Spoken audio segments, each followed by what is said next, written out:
저는 태어난 곳이 경남 진해입니다. 어려서 포항에도 살았었고요. 울산 그리고 거제도에서 살았습니다. 모두가 하나같이 바다가 있는 곳이었어요. 그래서 저는 어려서부터 바다를 보고 자랐습니다. 날씨가 좋을 때는요, 바다가 얼마나 예쁜지 모릅니다. 그런데요, 반대로요, 날씨가 굳거나 혹은 행여라도 태풍이라도 몰아친다 치면요, 정말 무서운 곳이 바다라고 하는 걸 전 너무 잘 알고 있습니다. 한 번은요, 제가 서울에서 부산으로 기차를 타고 내려가서 부산에서 거제도로 들어가는 배를 탄 적이 있습니다. 근데 내려가는데도 날씨가 조금 좋지는 않았어요. 그래서 조금 걱정을 했었습니다. 왜냐하면은 파도가 많이 치면은 이렇게 배가 출항을 하지 않으니까요. 굳이 부산까지 갔는데 다시 버스를 타고 3시간 반 정도 걸려서 이제 버스로 거제도로 들어가면 너무 시간도 많이 걸리고 피곤했기 때문이에요. 다행히도 파도가 조금 있긴 했었는데 출항하는 데는 아마 문제가 없었던 것 같습니다. 그래서 배가 이제 출발했는데요. 출항했는데 부산항을 빠져나갈 때까지는 뭐 크게 문제가 없었어요. 그런데 본격적으로 큰 바다로 나가니까 상황이 완전히 달라지는 겁니다. 파도가 너무 센 거예요. 배 안은 난리가 났습니다. 아이들은 막 울기 시작했고요. 뭐 남녀노소 할 것 없이 그 객실 안에서 막 사람들이 배멀미를 하는 겁니다. 저도 그래도 꽤 뭐 여러 번 배를 탔던 경험이 있었음에도 불구하고 그날은 정말 겁이 나더라고요.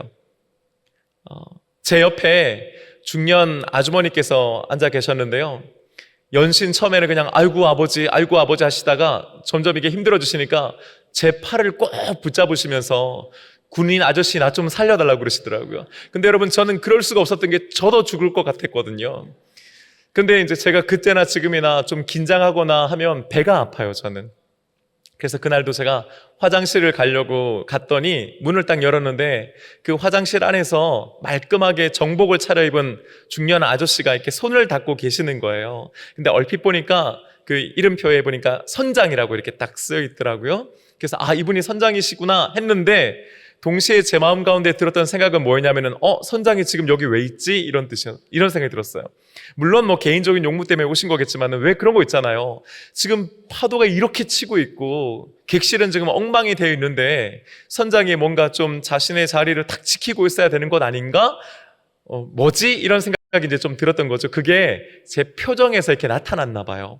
그분이 거울로 한번 저를 쓱 보시더니 저를 쳐다도 안 보시고 이제 손 씻으시면서 이렇게 말씀하시는 거예요.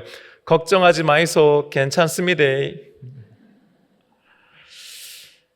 근데 여러분, 그게 선장님의 그냥 그 말, 괜찮습니다, 걱정하지 마세요 하는 것뿐만 아니라 그분의 그 말투 있잖아요. 그리고 그분의 어떤 말 속에서 굉장히 여유로움이 느껴지는 거예요. 정말 그분은 걱정을 하나도 안 하시는 겁니다.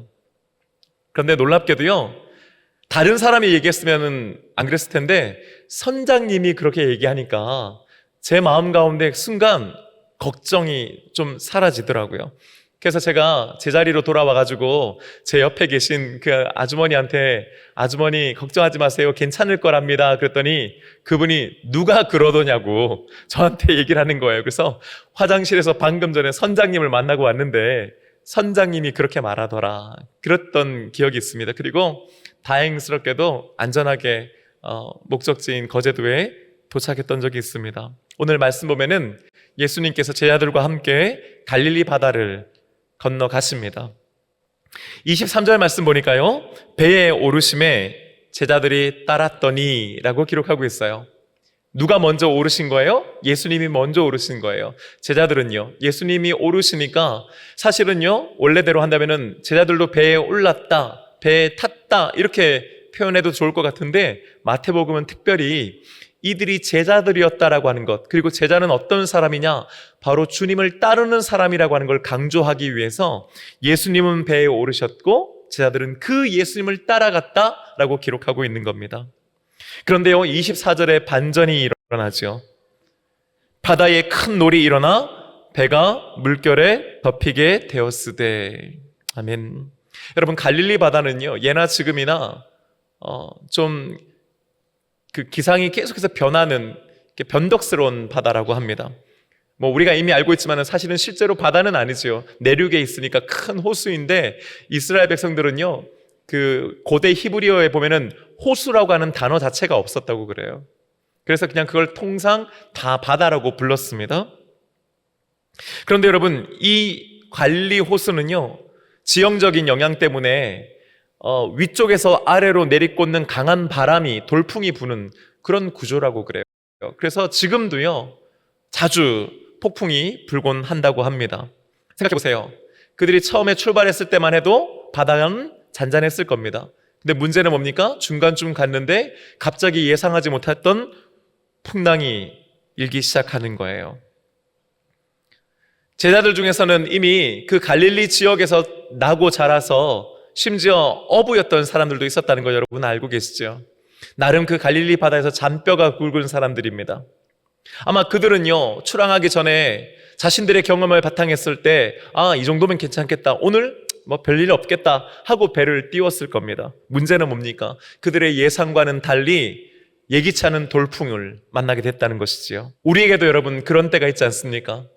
인생을 살면서 나름 뭔가를 예상하고 또 대비도 하고 준비도 하지만은 우리의 예상과는 전혀 다르게 우리의 인생이 흘러갈 때가 있습니다.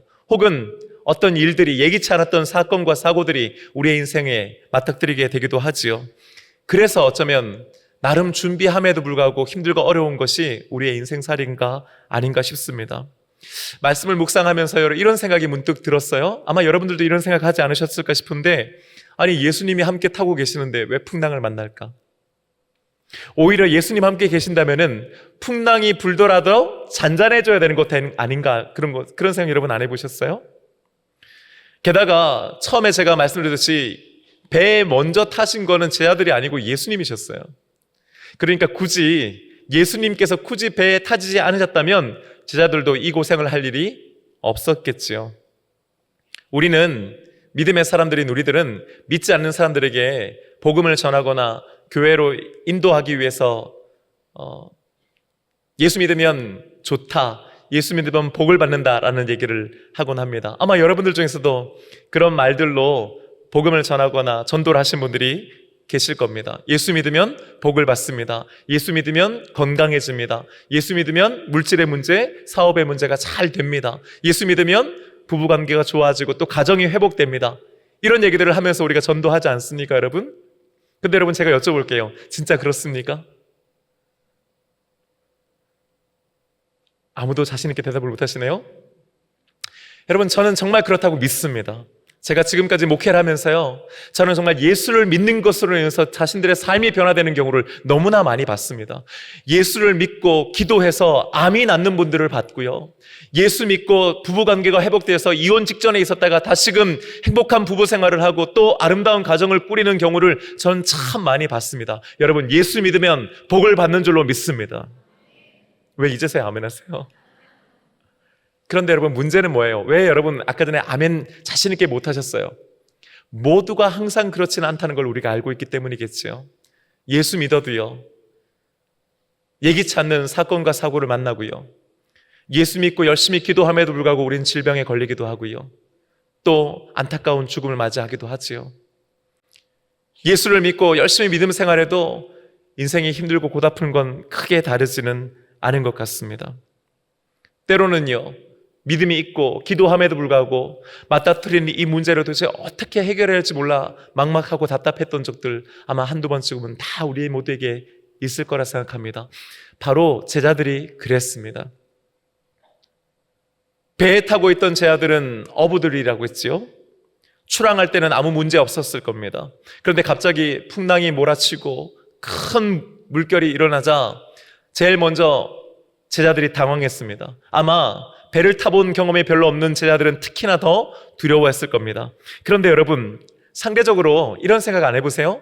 그 갈릴리 어부 출신이었던 제자들은 좀 담담했을 것 같아요. 왜요? 이미 많이 경험했으니까요. 갈릴리 바다가 원래 그렇다는 걸 그들은 알고 있기 때문이죠. 아마 저는 배를 처음 타보거나 경험이 없는 제자들을 이들이 좀 잘 다독이고 위로하고 안심시켰을 것 같다고 생각합니다. 걱정하지 마. 원래 이래. 우리가 알고 있어. 우리가 할 수 있어. 그런데 문제는 뭐예요? 이번 만나게 되는 풍랑은 만만치가 않았던 겁니다. 오늘 성경 본문 보면요, 큰 놀이 일매했는데요, 이 큰 놀이라고 하는 것은요, 원문 그대로는 큰 지진이라고 하는 뜻이에요. 여러분, 호수에서 큰 지진 좀 이상하죠? 이런 의미 아니겠습니까? 자신들이 타고 있는 배가요, 마치 큰 지진이 일어나서 흔들리는 것처럼 그 바다 한가운데서 흔들리고 있는 것을 묘사한 것이라 할 수 있겠지요. 얼마나 그 풍랑이 심했는지를 우리는 알 수 있습니다. 급기야 배 안으로 물이 들이차기 시작하고요, 이대로 가다가는 배가 가라앉거나 뒤집히게 생긴 겁니다.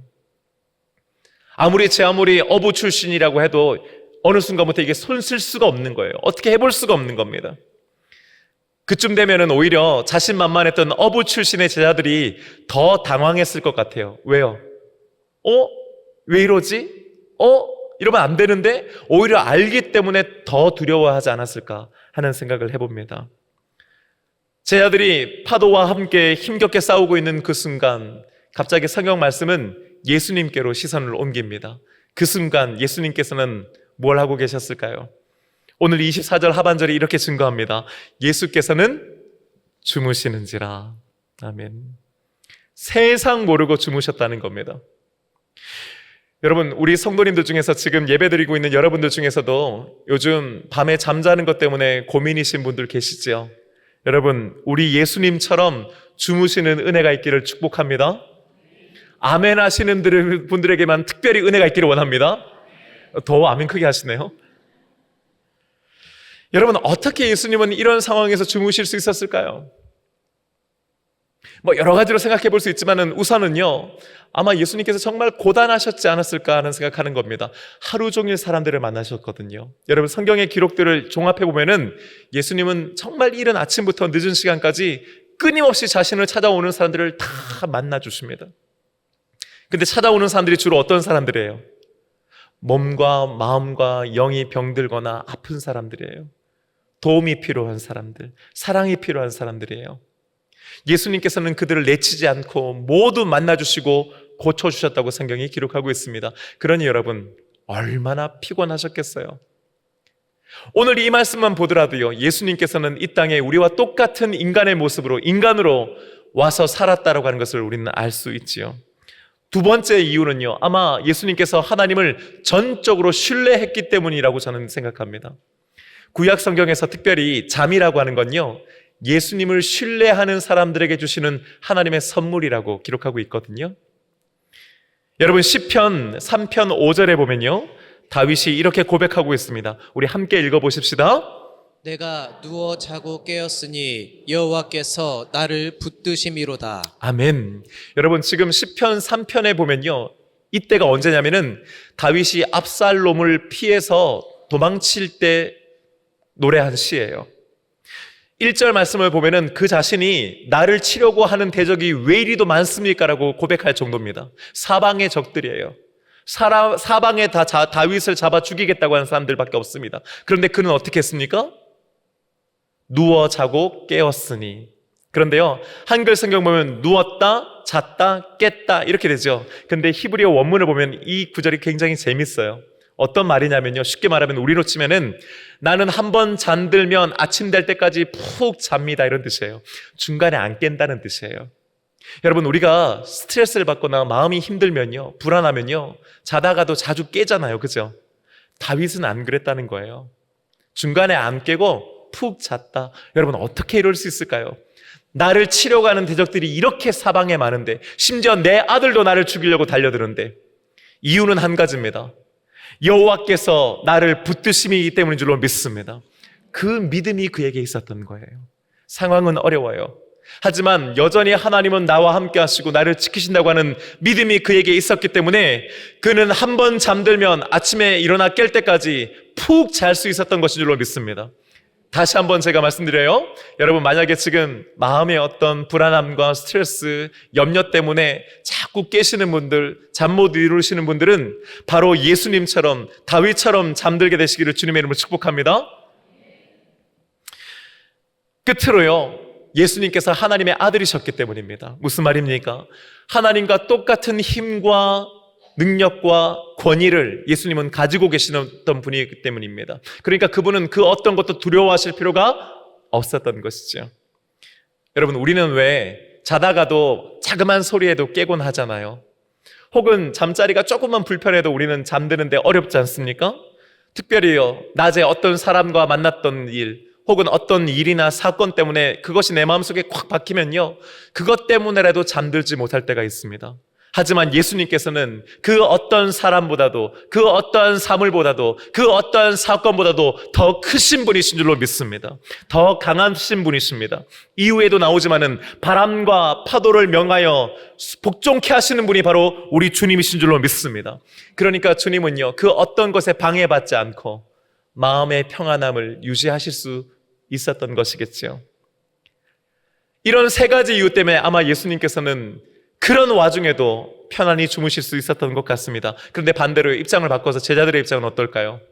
여러분, 그런 와중에 지금 사느냐 죽냐를 놓고 열심히 싸우고 있는데 옆을 보니까 예수님께서 세상 모르고 주무시고 계세요. 여러분, 제자들의 마음이 어땠을까요? 야, 역시 우리 주님은 다르신 분이다. 여러분, 우리 주님은 강하신 분이시구나, 대단하시다, 이렇게 생각했을까요? 아닐 것 같아요. 이해가 되지 않았을 것 같아요. 어이가 없었을 것 같습니다. 이건 제 생각입니다만 베드로는 짜증 엄청 냈을 것 같아요. 아니, 어쩌면요, 자신들은 지금 이렇게 힘들고 어려운데 어떻게 저렇게 우리들을 돌보지 않고 우리의 상황을 모르시고 저렇게 태평하게 주무실 수 있을까 원망하는 마음도 생겼을지 모르겠습니다.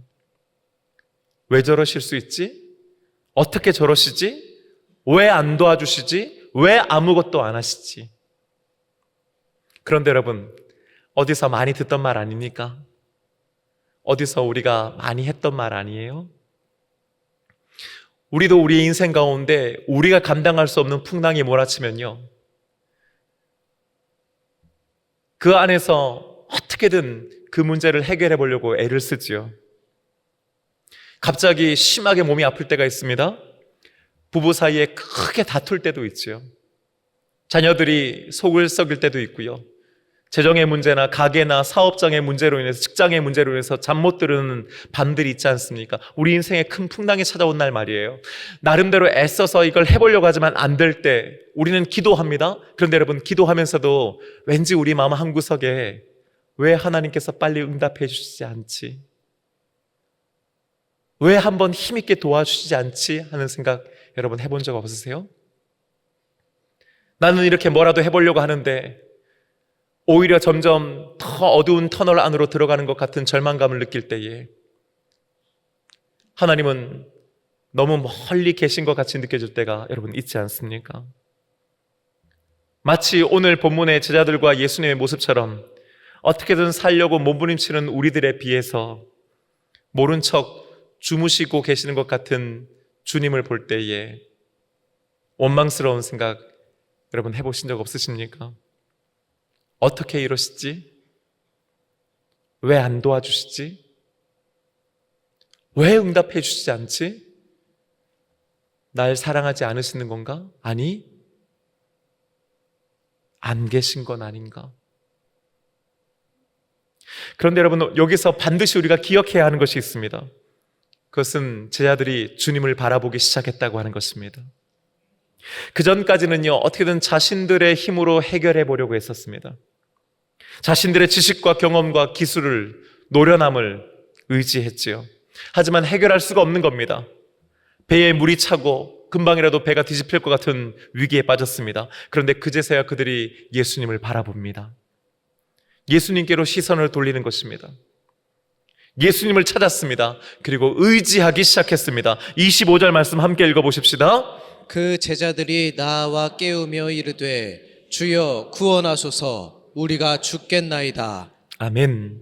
지금 우리는 이렇게 그냥 점잖게 이 말씀을 읽지만은 아마 그들은 죽기 직전에 절박한 외침과 간절함으로 부르짖었을 겁니다. 아니, 지금 우리가 다 죽게 생겼는데 잠이 오십니까? 좀 일어나십시오. 뭐라도 좀 하십시오. 우리를 살려주십시오 라고 말이죠.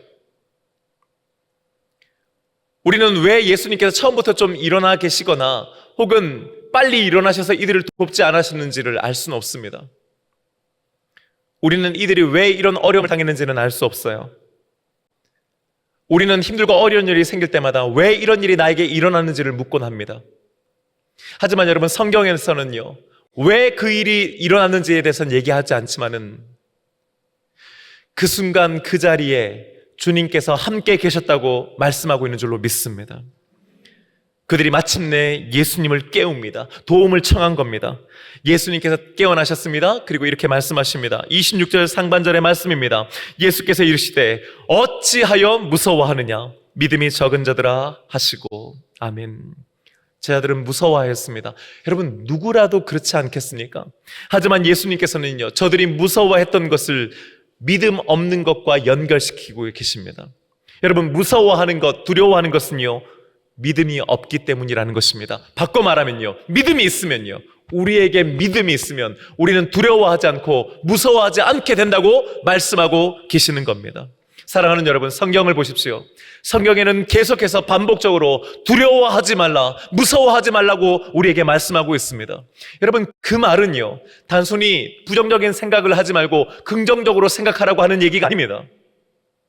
두려워하지 않겠다고 결심하라고 하는 얘기가 아니에요. 여러분, 두려워하지 말라고 하는 말씀은요 다른 말로 하면은 믿음을 가지라고 하는 말씀인 줄로 믿습니다. 두려워하지 말라는 것은 우리에게 믿음을 가지라고 하는 성경의 요청인 것입니다. 제가 이번 주에 목장 신방을 쭉 하고 있는데요. 어떤 한 권사님이 자신이 요즘 참 힘들고 어렵다는 얘기를 이렇게 쭉 하시는 거예요. 왜 의뢰 우리가 신방하면은 목사에게 그런 얘기들을 하시잖아요. 그래서 그러십니까? 우리 같이 기도하겠습니다 하고 기도의 제목들을 이제 받아 적었어요.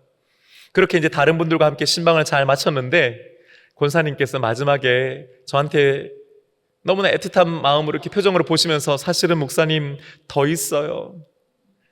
아직 말 못한 게 더 있어요. 그렇게 말씀하시는데 정말 이게 마음이 이렇게 아프더라고요, 제가. 그런데요, 아팠던 마음이 이내 참 귀한 은혜로 변화되게 된 것이 뭐냐면 이어지는 우리 권사님의 말씀 때문이었어요. 우리 권사님이 이렇게 말씀하시는 거예요. 근데 목사님, 기도를 하면 그냥 감사만 나와요.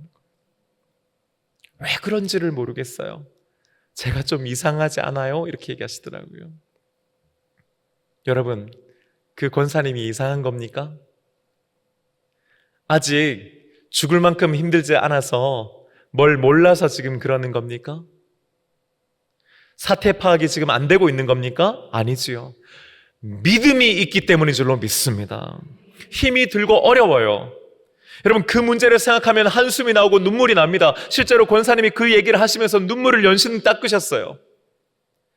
목사에게도 쉽사리 그걸 다 얘기하실 수 없을 만큼 마음에 큰 덩어리가 있는 겁니다.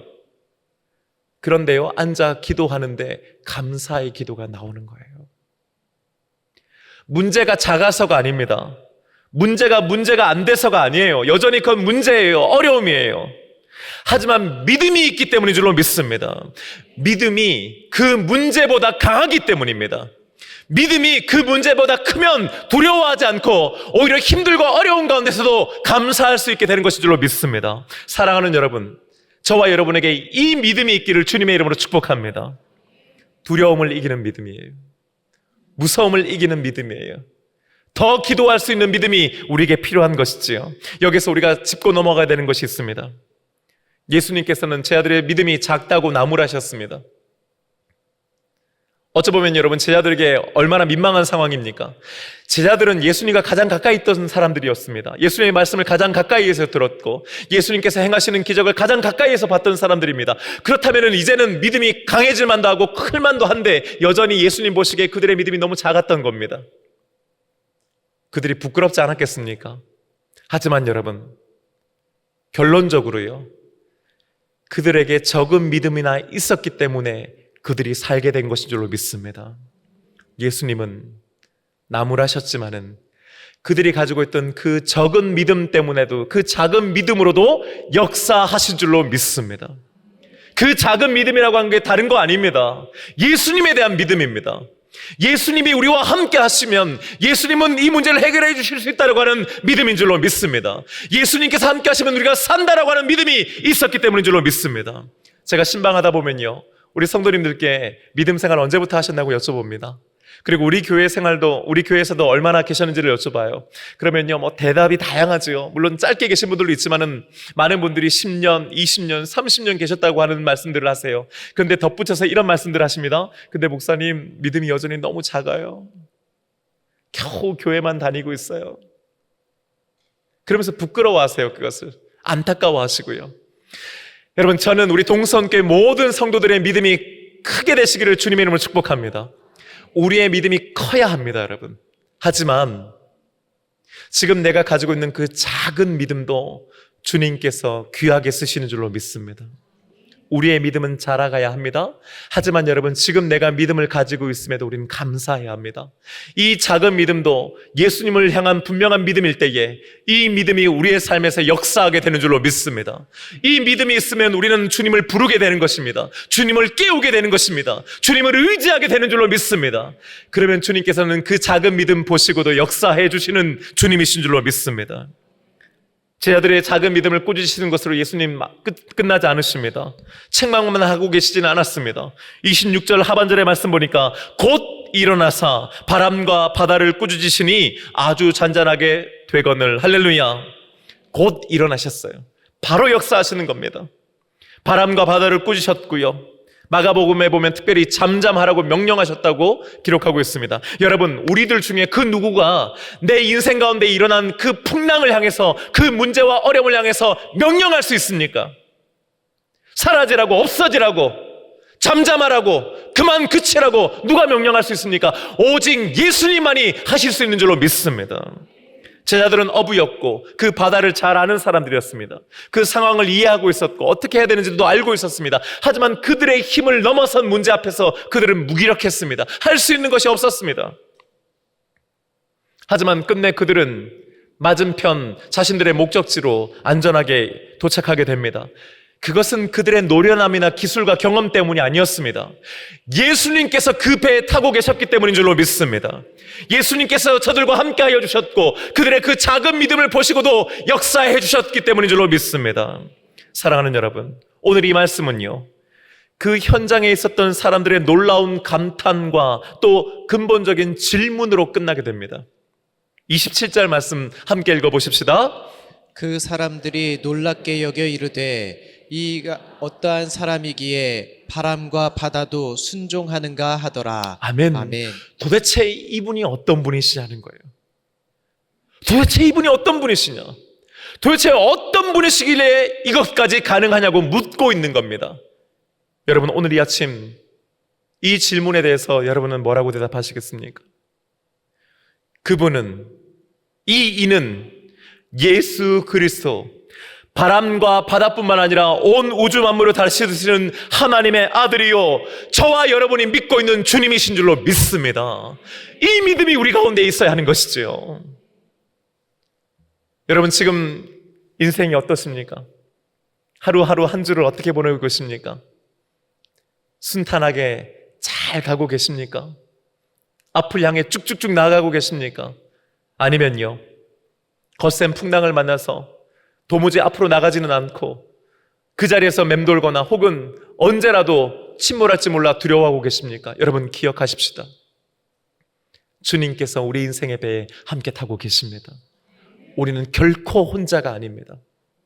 그리고 주님께 나아가고 주님을 바라보고 주님을 깨우고 주님께 부르짖으면은 주님께서는 반드시 곧 일어나 역사해 주시는 분이신 줄로 믿습니다.